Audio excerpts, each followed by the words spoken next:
കുറച്ച് നാൾ മുമ്പ് രാത്രി തൃശ്ശൂർ വടക്കുന്നാഥ ക്ഷേത്രത്തിൽ പോയി തേക്കങ്കാട് മൈതാനത്തിലൂടെ ഒരു റൗണ്ടൊക്കെ അടിച്ചതിന് ശേഷം നല്ല വിശപ്പ്. അപ്പം നേരെ തൃശ്ശൂർ മാർക്കറ്റിന്റെ അടുത്തുള്ള ഹോട്ടൽ അക്ഷയയിലേക്ക് പോയി. ഒരുപാട് വർഷത്തെ പാരമ്പര്യമുള്ള അക്ഷയ ഹോട്ടൽ പുതിയൊരു റെസ്റ്റോറൻറ്റും സ്റ്റാർട്ട് ചെയ്തിട്ടുണ്ട്. ഞങ്ങൾ അവരുടെ പഴയ റെസ്റ്റോറൻറ്റിലാണ് പോയത്. നല്ല അടിച്ച പൊറോട്ടയും ചൂടുള്ള എഗ് ഫ്രൈഡ് റൈസും നല്ല ചൂട് പുട്ടും അതിൻ്റെ ഒപ്പം കഴിക്കാനായിട്ട് നല്ല തിക്ക് ഗ്രേവിയുള്ള ബീഫ് റോസ്റ്റും ചിക്കൻ ബിരിയാണിയും പിന്നെ ഇടിയപ്പവും ഓർഡർ ചെയ്തു.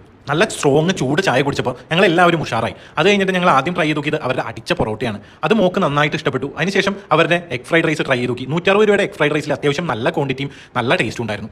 പിന്നെ ഞങ്ങൾ ട്രൈ ചെയ്ത് നോക്കിയത് വറുത്ത ചിക്കനിൽ ചെറിയ റൈസിൽ പ്രിപ്പയർ ചെയ്തെടുത്ത അവരുടെ ചിക്കൻ ബിരിയാണിയാണ്. ഒരുപാട് മസാലയുടെ കുത്തൊന്നുമില്ലാതെ നല്ല ടേസ്റ്റ് ഉണ്ടായിരുന്നു. ചിക്കൻ വറുത്ത കാരണം കൊണ്ട് കുറച്ച് ഹാർഡായിട്ട് തോന്നി. പിന്നെ ചൂട് പുട്ടും ആ തിക്ക് ഗ്രേവിയുള്ള ബീഫ് റോസ്റ്റുമാണ് ട്രൈ ചെയ്ത് നോക്കിയത്. നല്ല സോഫ്റ്റ് ആയിട്ടുള്ള ബീഫ് എടുത്ത് പ്ലേറ്റിലേക്കിട്ട് അവർ കൂടെ തന്ന ഗ്രേവി ഒഴിച്ച് പുട്ടൊന്ന് കുതിർത്തി ആ ബീഫും കൂടി മിക്സ് ചെയ്ത് കഴിക്കാൻ അടിപൊളി ടേസ്റ്റ് ആയിരുന്നു. എനിക്ക് പുട്ടും ബീഫ് റോസ്റ്റുമാണ് എനിക്ക് ഏറ്റവും കൂടുതൽ ഇഷ്ടപ്പെട്ടത്. പിന്നെ അവരുടെ എഗ് ഫ്രൈഡ് റൈസും അടിപൊളിയായിരുന്നു. പിന്നെ 2 ഇടിയപ്പവും കൂടി വാങ്ങി ഗ്രേവിയിൽ കുതിർത്തി അതും ബീഫ് റോസ്റ്റും കൂട്ടി കഴിച്ചു. എല്ലാ ഐറ്റത്തിനും അത്യാവശ്യം നല്ല ടേസ്റ്റും നല്ല സ്റ്റാൻഡേർഡും ആയിട്ടാണ് അവർ സർവ് ചെയ്യുന്നത്. അപ്പോൾ നിങ്ങളും പോയി ട്രൈ ചെയ്തു.